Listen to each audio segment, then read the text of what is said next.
Terminé a mi novio porque creía que porque nos mantenía a mi hija y a mí, tenía derecho en opinar sobre su crianza.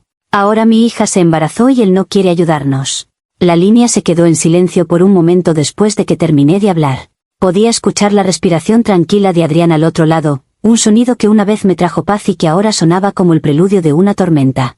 En la mesa de la cocina, frente a mí, yacían 2 pruebas de embarazo, ambas con 2 líneas rosas inequívocas.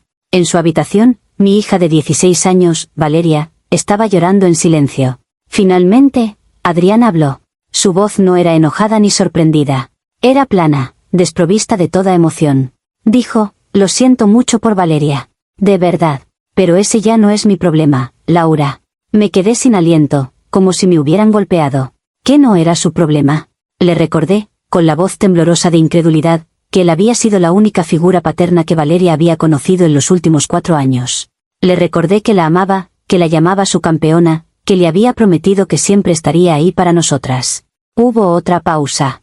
Luego dijo: y estuve ahí. Estuve ahí hasta que me dejaste muy claro que mi presencia solo era bienvenida mientras pagara las facturas y mantuviera la boca cerrada. Tú misma estableciste los términos, Laura. Yo no soy su padre.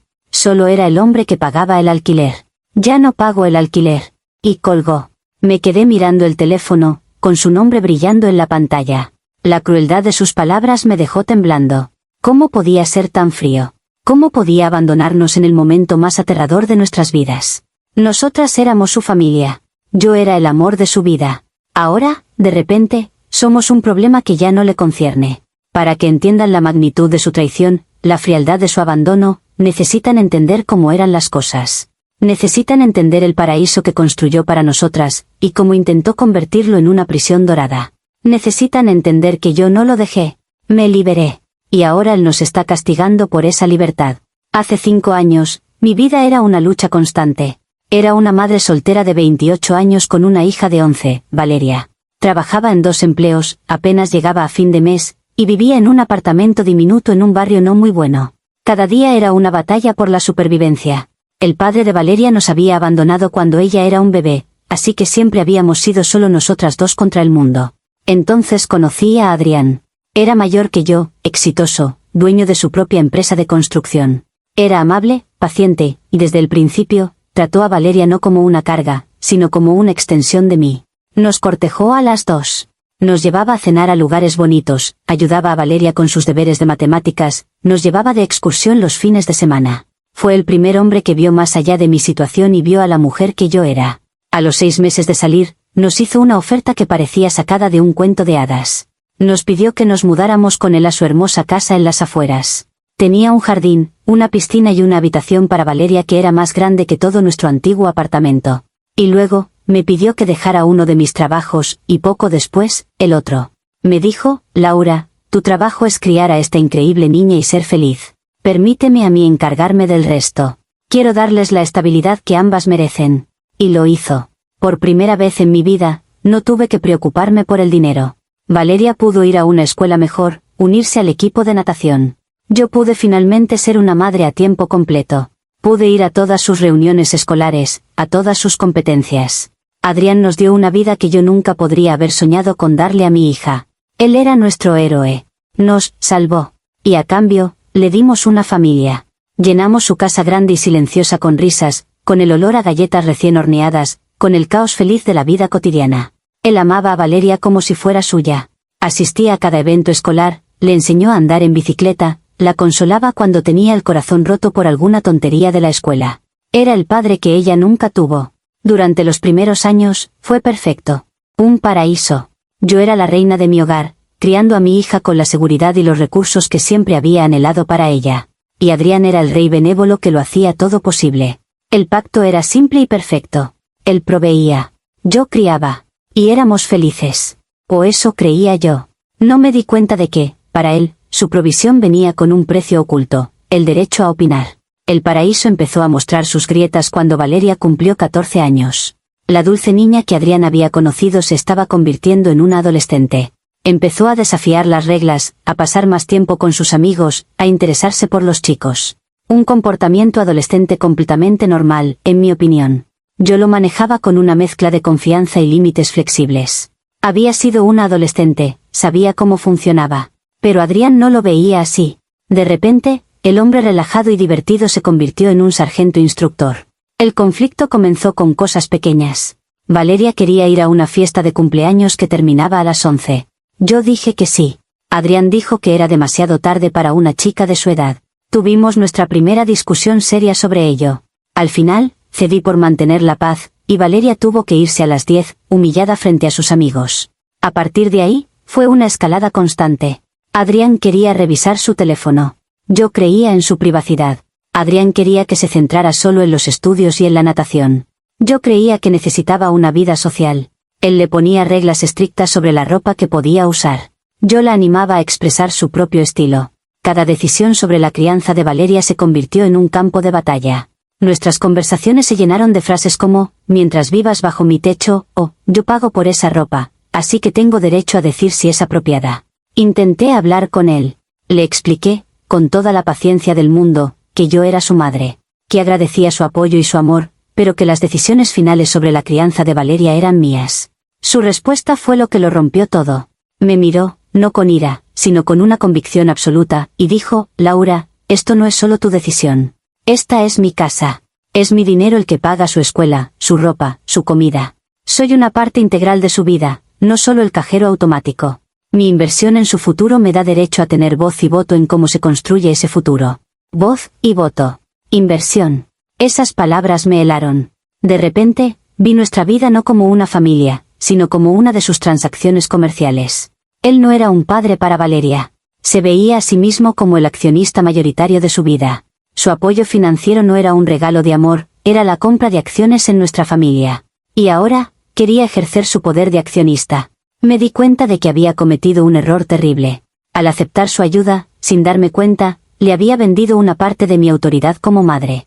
Él creía que porque nos mantenía, tenía derecho a opinar, a controlar, a moldear a mi hija a su imagen y semejanza. A partir de ese día, algo se rompió en mí. Empecé a verlo no como mi salvador, sino como mi carcelero. Vivía en una jaula de oro, y el precio de la jaula era mi autonomía. La lucha ya no era sobre la hora de llegada de Valeria. Era sobre mi derecho a ser su madre sin condiciones. Y me di cuenta de que no podía seguir así. No podía permitir que mi hija fuera criada por un comité donde el voto que más pesaba era el que firmaba los cheques. La gota que colmó el vaso fue una discusión sobre el primer novio de Valeria, un chico de su clase llamado Miguel. Un chico perfectamente decente, en mi opinión. Adrián, sin embargo, lo investigó como si fuera un agente del FBI. Miró sus redes sociales, preguntó por su familia. Decidió que Miguel no era lo suficientemente ambicioso para Valeria. Una tarde, Adrián nos sentó a las 2 en el salón y le dijo a Valeria que le prohibía volver a ver a Miguel. Valeria se puso a llorar y corrió a su habitación. Yo me enfrenté a Adrián. Le dije que había cruzado una línea de la que no había retorno. Que no tenía absolutamente ningún derecho a dictar con quién podía o no salir mi hija. La discusión fue la peor que habíamos tenido.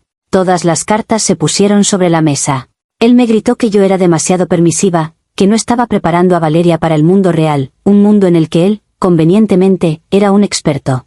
Yo le grité que era un tirano controlador, que estaba usando su dinero para sofocarnos.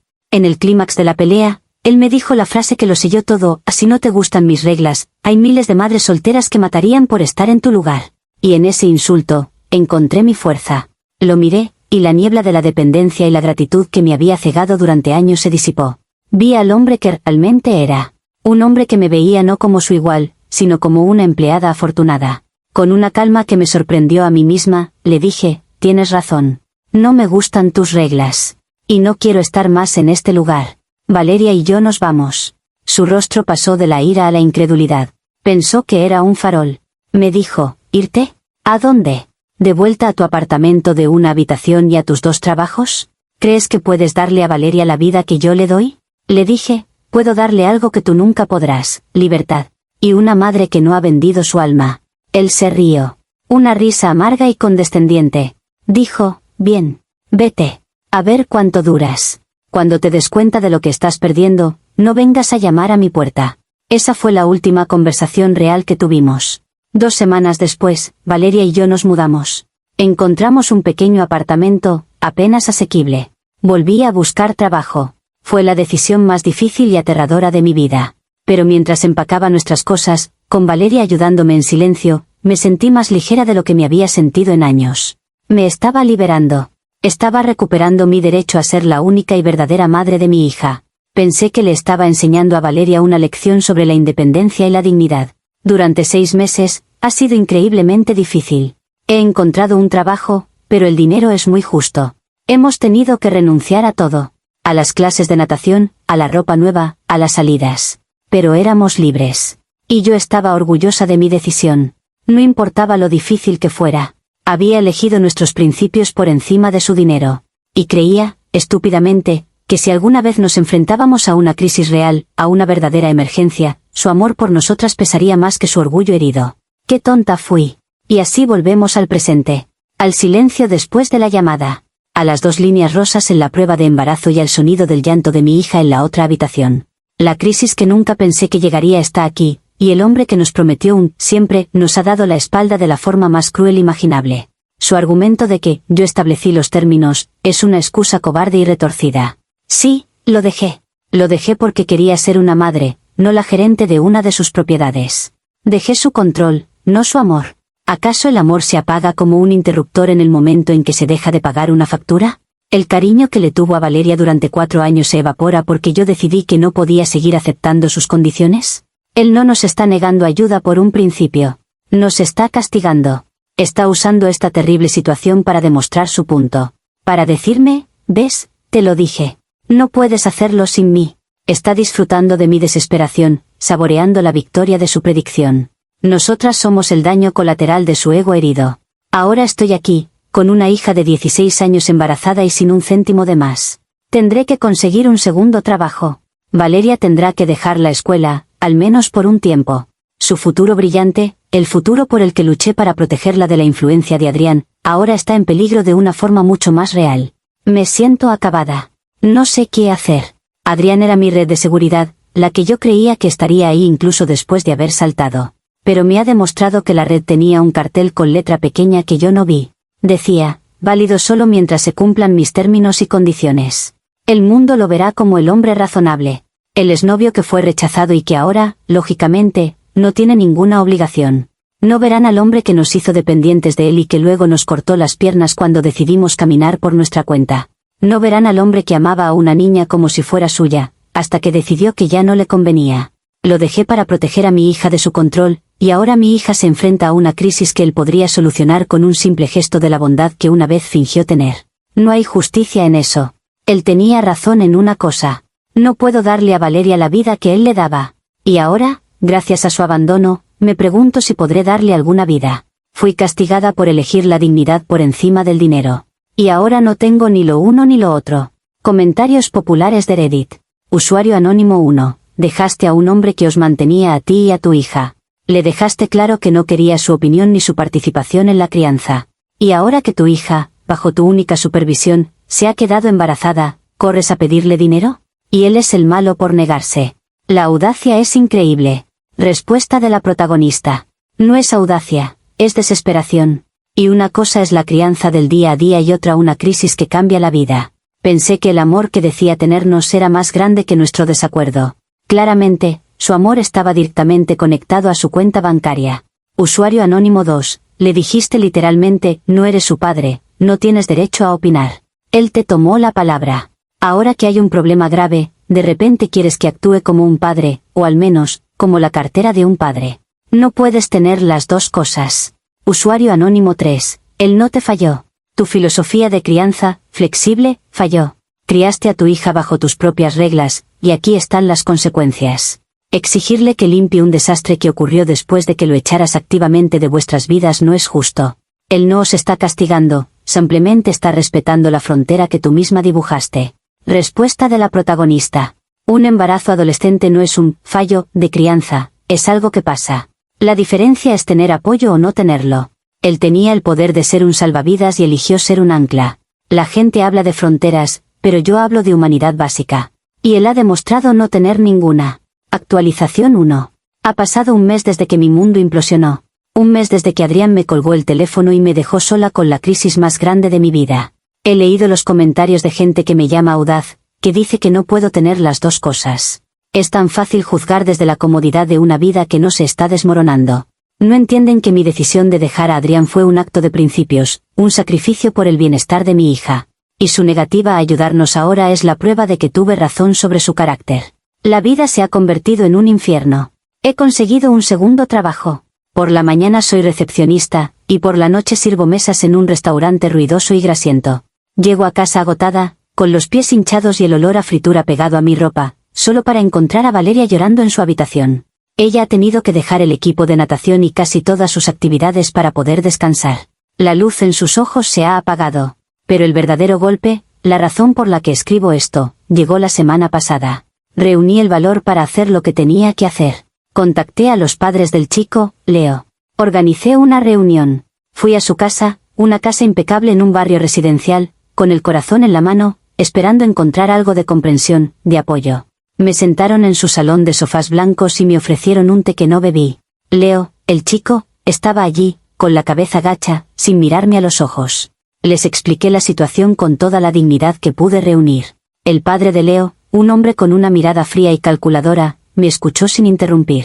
Cuando terminé, se reclinó en su sillón y me dijo, entendemos la situación. Y, por supuesto, nos haremos cargo de nuestro hijo. Contrataremos a un abogado para asegurarnos de que sus derechos estén protegidos y de que cumpla con sus obligaciones legales mínimas. Pero que quede muy claro, no vamos a pagar por el error de su hija. Y entonces, me miró directamente y dijo las palabras que me persiguen desde entonces. Francamente, señora, esto es lo que sucede cuando no hay una figura paterna fuerte en casa que ponga límites.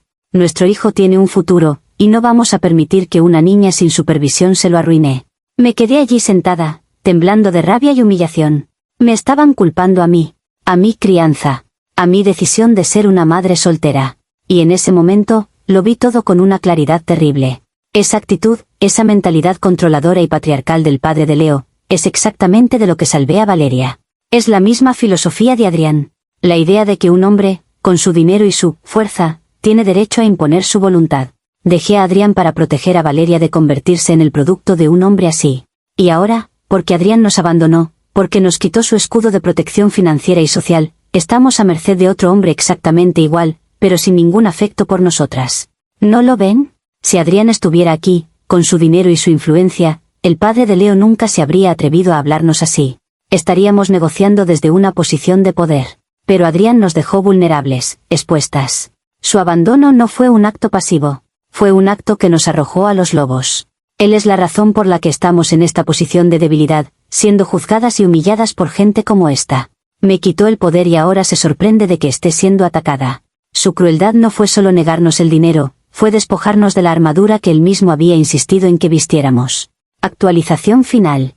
Han pasado casi 5 meses. 5 meses de una lucha agotadora que me ha envejecido 10 años. Mi vida es un borrón de turnos dobles, citas médicas y discusiones silenciosas con una hija que cada día se aleja más de mí. Valeria ha decidido dar al bebé en adopción. Fue su decisión, una que apoyo con el corazón roto, sabiendo que es la única opción viable en nuestra situación. Pero la decisión la ha llenado de una tristeza adulta que ninguna chica de 16 años debería conocer. Los padres de Leo han cumplido su palabra. Sus abogados se han encargado de todo, fríamente, asegurándose de que sus obligaciones sean las mínimas. No hemos vuelto a saber nada de ellos directamente. No había vuelto a ver a Adrián. Había desaparecido de nuestro mundo tan completamente como si nunca hubiera existido. Hasta la semana pasada. Fue un martes. Estaba en el supermercado, en la sección de productos de limpieza, comparando precios de detergentes, una actividad deprimente que ahora consume gran parte de mi energía mental. Y entonces escuché su voz. ¿Laura? Me giré y allí estaba. Parecía más cansado, con algunas canas nuevas en las sienes. Llevaba ropa informal, no su traje de negocios habitual.